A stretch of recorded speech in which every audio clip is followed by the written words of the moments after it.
கிறிஸ்துவுக்குள் மிகவும் பிரியமானவர்களே, கர்த்தராகிய இயேசு கிறிஸ்து நாமத்தினாலே உங்களை வாழ்த்துகிறேன். கிருபை என்றால் என்ன? கிருபையை எப்படி பயன்படுத்துகிறோம்? கம்யூனியன் உடன்படிக்கை, ஆண்டவருக்கு நமக்கும் உள்ளான உடன்படிக்கை எப்படி காணப்படுகிறது? எலியா பலிபீடத்தை செப்பனிட்டான். நம் வாழ்க்கையை சரியாக செப்பனிடுகிறோமா? இது குறித்ததான முழுமையான விளக்கங்களை நம் பிரதர் MD ஜெகன் அவர்கள் இந்த காணொலியில் பேசியிருக்கிறார்கள். பாருங்கள், கேளுங்கள். அது உங்களுக்கு மிகவும் பிரயோஜனமாக இருக்கும். இந்த காணொலியானது கொரோனாவுக்கு பிறகு வந்திருக்கிறது. ஆனாலும் தற்காலத்திற்கும் இப்போதைய நிலைமைக்கும் அது சரியாக பொருந்தும் என்று நான் விசுவாசிக்கிறேன்.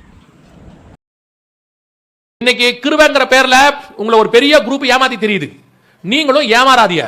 ஒன்னு கர்த்தர் இல்ல உலகம், ரெண்டு நினைவுகளால் குந்தி குந்தி நடந்தீங்கன்னா ஒரு நாள் கர்த்தர் வாந்தி பண்ணி போடுவார்.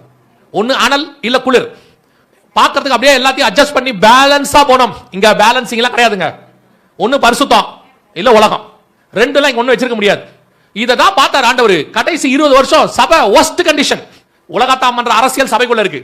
அவன் MLA MP கவுன்சிலர் அடிச்சுக்கிறான். இங்க பிரசிடென்ட் செக்ரட்டரி ட்ரெஷரர் அடிச்சுக்கிறான். இன்னைக்கு ஒரு கூட்டம் உலகத்துக்குள்ள சபைக்குள்ள உலகத்தை கொண்டாந்துருச்சு. இன்னொன்னு சினிமாக்காரர் ஆட்டம், சினிமாக்காரன் பாடுற பாட்டு, சினிமாக்காரன் பண்ற அக்கிரமம் எல்லாத்தையும் கொண்டாந்தான். நாங்க கொண்டு வரும்போது சொன்னா எங்க மேல கோவம் வந்துச்சு. ஏங்க இவங்க இப்படி எல்லாம் பேசுறாங்க? சபை மாடர்னைஸ் ஆகிறது உங்களுக்கு பிடிக்கல. நாங்க மாடர்னைஸ் ஆகிறத பத்தியே பேசல. உலகம்னா மாடர்னைஸ் ஆகிறது கிடையாது. இப்ப நாங்க ஷர்ட் போட்டுருக்கோம், அப்புறம் இது வந்து மாடர்னைஸ் தானே, மைக்கு மாடர்னைஸ் தானே, இதையா நாங்க உலகம்னு சொல்றோம்? இத சொல்லல. அந்த ஆவி உலகத்துக்குள்ள வரது நமக்கு நல்லா தெரியுது. இது எங்க போய் முடியுது நமக்கு தெரியும். ஒரு கார் தறி கரெக்டா அப்படி ரோட்ல ஓடுது, உங்களுக்கு தெரியாத ஒரு இடத்துல மோதுன்னு. அது மோதுன்னு சொன்னா இவங்க சொல்றாங்க அப்படிலாம் சொல்லாதீங்க, அப்படிலாம் மோதுன்னு சொல்லாதீங்க. ஏய் மோதிச்சுடா, இப்ப ஆடினது ஓடினது ஒதிச்சது குதிச்சது விசில் அடிச்சது எல்லாம் முடிஞ்சிருச்சு. இப்ப கதை இப்ப என்ன பண்ண போறியா? பின்னாடி போனவன நாசமா போயிட்டோம்ல. யார் கேக்குறிய? இதைத்தான் சபைக்குள்ள வரும்போது இல்லைங்க இப்படிலாம் நம்ம சொல்லக்கூடாது, அதெல்லாம் அனுமதிக்கணும்.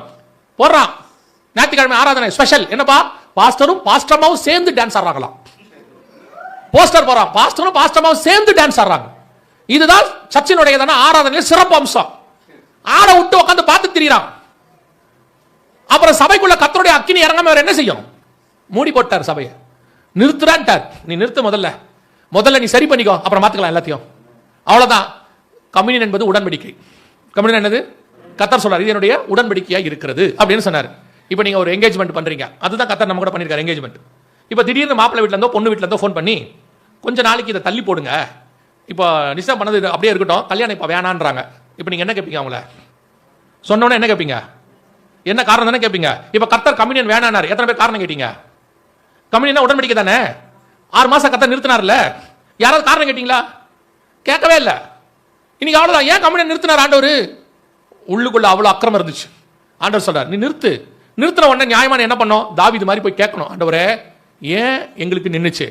உடனே உலகம் சொல்லும் எல்லாம் தாங்க நின்று இருக்கு. எல்லாம் நிற்கும் ஆண்டவரே, சபை நிற்காது. சபையை பாதாளத்தின் வாசல்கள் மேற்கொள்ளாது. ஏன் ஆண்டவரை கம்யூனியன்? அவர் சொல்லியிருப்பாரு உள்ளுக்குள்ள எல்லா அக்கிரமம் வந்துருச்சு, எல்லா அநீதியும் வந்துருச்சு. கள்ள தீர்க்கதரிசியிலிருந்து, கள்ள கிறிஸ்துகள்ல இருந்து, பணத்தாசையிலிருந்து, பொருளாசையிலிருந்து, பதவி ஆசையிலிருந்து, கண்களின் இச்சையிலிருந்து, ஜீவனத்தின் பெருமையிலிருந்து, மாம்சத்தின் எல்லாம் உள்ள வந்துருச்சு. இதை முதல்ல கிளியர் பண்ணுங்க, அப்புறமா நம்ம எல்லாம் பண்ணிக்கலாம். எலியா பலிபீடத்தை செப்பனிட்டு பலி செலுத்தினான். அந்த செப்பனிடுறத பத்தியே யோசிக்கல. நம்ம பலி செலுத்தணும், ஆராதிக்க வரணும். ஆராதிக்க வரவன் யாரு? கம்யூனியன் கொடுத்தாங்க 2020 முன்னாடி. எப்படி? கம்யூனியனுக்கு ஒரு மரியாதையே கிடையாது. அப்படியே வரும் 10,000 பேர் 20,000 பேர் உட்காந்துருப்பாங்க. இந்த தண்ணியை மொண்டு ஊத்துற மாதிரி ஊத்துறது, எவன் எடுக்கிறான் எவன் எடுக்கல தெரியாது, அப்படியே கொடுக்காது இஷ்டத்துக்கு. ஆண்டவர் பார்த்தாரு கம்யூனியனுக்கு ஒரு மரியாதை இருக்குப்பா, அது வந்து பரலோகத்துக்கு போறதுக்கான வழின்னு சொல்லுது எபிரேயர் 10. ரத்தத்தால தான் கர்த்தருக்கு உனக்கு உடன்படிக்கை ஆயிருக்கு. கம்யூனியன் எவ்வளவு அசட்டை பண்ணீங்க? கம்யூனியனுக்கு மேல எவ்வளவு ஒரு ஆராதனைக்கு வரும்போது, கம்யூனியன் ஆராதனைக்கு வரும்போது அவங்க சொல்றது என்ன தெரியுமா? இன்னைக்கு கம்யூனியன் வேற இருக்குது. என்ன இருக்குது? கம்யூனியன் வேற இருக்குது. அன்னைக்கு மட்டும் வரும்போது கொஞ்சம் பயம் இருக்கும் மனசுல, கம்யூனியன் எடுக்க போறோம், அதனால நம்ம இன்னைக்கு மட்டும் ஒழுங்கா இருக்கணும். காலைல சர்ச்சுக்கு வரும்போதே மனைவியும் கணவனும் பேசிட்டு வருவாங்க, பாரு எங்கிட்ட சண்டை போடாத, நீ கம்யூனியன் இருக்குது. கம்யூனியன் எடுத்த பிறகு சண்டை போட்டே தான் வீட்டுக்கு போவாங்க. ஏன்னா கம்யூனியன் எடுத்தாச்சு. அதனால சில சபையில என்ன வச்சிருக்காங்கன்னா, நீங்க கம்யூனியன் எடுக்கும்போது யாருக்கும் சண்டை போடக்கூடாதுன்றதுனால சுத்தி 4 பக்கமும் சொல்லுவாங்க, உங்களுக்கு சமாதானம், உங்களுக்கு சமாதானம். சொல்லும் போதே சொல்லுவோம் உனக்கு சமாதானம் அப்படின்பா. சமாதானம் சொல்லிட்டு கம்யூனியன் எடுத்துட்டா நீங்க ஒழுங்கா எடுத்துட்டீங்கன்னு அர்த்தமா? கர்த்தர் பார்த்தாரு சபை அவர் காலத்துல தான் கல்லர் கொகையா இருந்துச்சு. இது கல்லர் கொகையெல்லாம் தாண்டிருச்சு, தீவிரவாதிகளின் கூடாரமாயிருச்சு. ஆண்டவர் பார்த்தாரு, மூடுறான்ட்டார். மூடி போடு, நிறுத்து. ஒரு வயலுக்கும் கம்யூனியன் கொடுக்காத, ஸ்டாப் பண்ணு. இந்த இஸ்ரவேல் ஜனங்க மாதிரி இன்னொரு குரூப் இருக்கு தெரியுமா உங்களுக்கு? கானானுக்குள்ள போக சொன்னாரு, அவன் போக மாட்டேன்னா. அங்க ராட்சதர்கள் இருக்கிறார்கள், நான் போக மாட்டேன்னா. சரி ஆண்டவர் சொன்னார், நீ போயிட்டு 40 வருஷம் கழிச்சு வா அப்படின்னாரு. உடனே 40 வருஷமா, அதெல்லாம் முடியாது, நான் இப்பவே போவேன். அடி வாங்கினா இல்லையா? அதே மாதிரி சர்ச்சில் ஒரு குரூப் இருக்கு, ஒழுங்கா கம்யூனியன் எடுக்க மாட்டான். சரி ஆண்டவர் சொன்னார், நிறுத்திரு, நீ தான் ஒழுங்கா எடுக்கல, ஒழுங்கான பிறகு எடுத்துக்கலாம். இப்போ இவர் கம்யூனியன் மேல பாசம் பொத்துக்கும். உடனே ஆன்லைன் கம்யூனியன். எப்படி நான் உன்னை எடுக்க வேணாம் தான் நிறுத்தி வச்சிருக்கேன், ஆன்லைன் கம்யூனியன். உடனே அவர் அங்கிருந்து, எங்கள் வீட்டில் அப்பம் பிடுகிறோம் பாருங்கள், உங்கள் வீட்டிலும் பிட்டுக் கொள்ளுங்கள், இதோ நான் வாயிலே போடுகிறேன், நீங்களும் போட்டுக் கொள்ளுங்கள். கம்யூனியனால கூடி வந்து எடுக்கிறதுக்கு பேர் தானே, அதுக்கு பேர் தான் கம்யூனியன் தானே, ஒருவருக்காக ஒருவர் காத்திருங்கள் தானே. உடனே இவரே, உங்க வீட்டில் அப்பம் பிடுங்க, எங்க வீட்டில் அப்பம் பிடுக்கிறோம், நீங்க வாயில போட்டுக்கோங்க, நாங்களும் வாயில போட்டுக்கிட்டோம், நீங்களும் குடிங்க, நாங்களும் குடிச்சிட்டோம். எனக்கு ஒரே சந்தேகம், ஏன்டா இவனுங்க கம்யூனியன் மேல இவ்வளவு பாசம் வந்துருச்சு உங்களுக்கு திடீர்னு அப்படின்னு பார்த்தா, முடிஞ்ச உடனே உங்களுக்கு கம்யூனியன் கொடுத்தாச்சு, தசமா காணிக்க இந்த இதுக்கு அமைச்சிருங்க. ஓ, மேட்டர் அங்கதான் இருக்கு, விஷயம் அங்கதான் இருக்கு. இப்ப கர்த்தர் பார்த்தாரு, உன்னை எடுக்க வேணாம் நான் சொன்ன காரணத்தை நீ புரிஞ்சுக்காம இப்ப நீ என்ன பண்ணிவிட்ட, அப்படியா, அடுத்த அடி அங்க விழுந்துச்சு. நல்லா கவனிச்சுக்கொள்ளுங்க, உலகத்தில் நடக்கிற ஒவ்வொரு சம்பவத்துக்கு பின்னாடியும் தேவ ஜனங்கள் பாதிக்காமல் இருக்க வேண்டும் என்று கர்த்தர் விரும்புகிறார். இன்னைக்கு காலையில் நம்ம பார்த்தோம், யுத்தங்களின் செய்திகளையும் கேள்விப்படுவீர்கள், கலங்காதபடிக்கு எச்சரிக்கையாயிருங்கள். இவைகளெல்லாம் சம்பவிக்க வேண்டியதே, உங்களுக்கு ஒன்றும் நடக்காதுன்னு அர்த்தம். மீறி நடக்குதுன்னா கர்த்தர் ஏன் அனுமதி கொடுத்தாருன்னு யோசிக்கணும். ஏன் கர்த்தர் இப்படி செஞ்சாரு? இப்போ ஆண்டவர் பார்த்தாரு, கம்யூனியனை நிறுத்திட்டார். ஆனால் கர்த்தருடைய கிருபை, நான் உங்களுக்கு சொல்கிறேன், நீங்கள் ஒருவேளை இங்கே கேரளாவில் இருக்கிறீங்க, ஆனால் இங்கே என்ன நடந்துச்சு எனக்கு தெரியாது, தமிழ்நாட்டை பற்றி எனக்கு தெரியும். கர்த்தருடைய கிருபை நான் கேள்விப்பட்ட வரைக்கும் உலகத்திலேயே, நான் என் அறிவு கேட்டு சொல்கிறேன், தமிழ்நாட்டில் தான் ஃபஸ்ட்டு சர்ச்சு திறந்துச்சு, செப்டம்பர் மாதம் 1ஆம் தேதி. மற்ற எல்லா தேசங்களை விட, மற்ற தேசத்தில் 2021, 22, கனடாலாம் 23 சபை திறந்தது, கவர்மெண்ட் பர்மிஷன் கொடுத்தது. தமிழ்நாடு மட்டும்தான் 6 மாசத்துல சபை திறக்க பர்மிஷன் கொடுத்தாங்க. நான் சொல்கிறேன், இந்த கேரளாவும் தமிழ்நாடும் கர்த்தருடைய கிருபைக்கு உட்பட்டு இருக்கிறது. இங்கே ஏதோ ஒரு கிருபை காப்பாற்றிக்கிட்டு இருக்குது. நீங்கள் உடனடியாக எங்கள் சபை, எங்கள் ஊரில் நிறைய ஊழியக்காரங்கள்லாம் வந்துடாதீங்க, எங்கள் ஊரில் எந்த பக்கம் திரும்பினாலும் ஊழியர்கள் இவர்களாலே கர்த்தர், அந்த மண்ணாங்கட்டிலாம் கிடையாது. நீங்கள் உடனே அங்கே போயிடாதீங்க. என் நம்பிக்கை ஒன்று இருக்கு, விசுவாசம், நான் விசுவாசிக்கிறேன். தோமாவுடைய ஃபர்ஸ்ட் ஸ்டெப்பு கேரளா, கடைசி ஸ்டெப்பு தமிழ்நாடு. இந்த 2 ஸ்டெப்புக்குள்ள இந்த தமிழ்நாடும் கேரளாவும் பத்திரமா இருக்கு, நான் விசுவாசிக்கிறேன் அப்படி.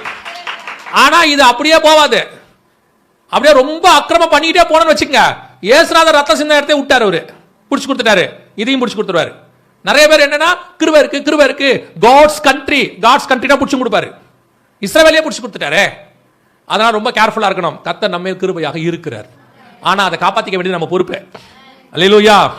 இப்போ கர்த்தர் சபை திறக்க அனுமதி கொடுத்தார், அந்த சுத்திகரிப்பை ஆண்டவர் எதிர்பார்த்தார். நான் விசுவாசிக்கிறேன், கொரோனாவுக்கு பிறகு ஒரு பெரிய கூட்டம் கர்த்தர் பக்கம் திரும்பி இருக்கிறது, வசனத்தின் பக்கம் திரும்பி இருக்கிறது, சத்தியத்தின் பக்கம் திரும்பி இருக்கு. அப்படி திருமண கூட்டம் தான் இங்க வந்து உட்கார்ந்து இருக்குது, நான் விசுவாசிக்கிறேன். அல்லேலூயா. ஏன்னு சொன்னா, நீங்க கண்டிப்பா இந்த மீட்டிங்க்கு அற்புதத்தையோ தீர்க்க தரிசனத்தையோ எதிர்பார்த்து வந்திருக்க மாட்டீங்க இல்லையா? இந்த ஆள் வந்து கண்டிப்பா நமக்கு வாக்குத்தத்தம் கொடுத்து அனுப்ப மாட்டான்றது உங்களுக்கு நல்லாவே தெரிஞ்சிருக்கும் இல்ல? கன்ஃபார்மா அதானே தெரிய போகுது. இவன் எப்படியோ எதையோ ஒன்று சொல்ல போறான், நைட்டு தூக்கம் வராது. சோத்ரா ஆண்டவரே, நாங்கள் இந்த ப்ரோக்ராம் போட்ட உடனே யூடியூப்ல ப்ரோக்ராம் போடுவோம் 9:30 மணிக்கு, கீழே இந்த மெசேஜ் கமெண்ட்ஸ் போடுவாங்க. நான் ஒரு நாள் ஒருத்தரை பார்த்தேன், எனக்கு அப்பதான் என்னை பத்தி எனக்கே தோணுச்சு. அவர் போடுறாரு, ஆண்டவரே இந்த ஆளு இன்னைக்காவது நல்லபடியா பேசட்டும் ஆண்டவரே அப்படின்னு அவர் பிரேயர் ரெக்வெஸ்ட். நான் அப்பதான் நினைச்சேன், கொஞ்சம் ஓவரா தான் பேசுறோம் போல, பயம். அவங்க அப்படி நினைச்சுக்கிறாங்க. கவனிச்சுக்கொள்ளுங்க.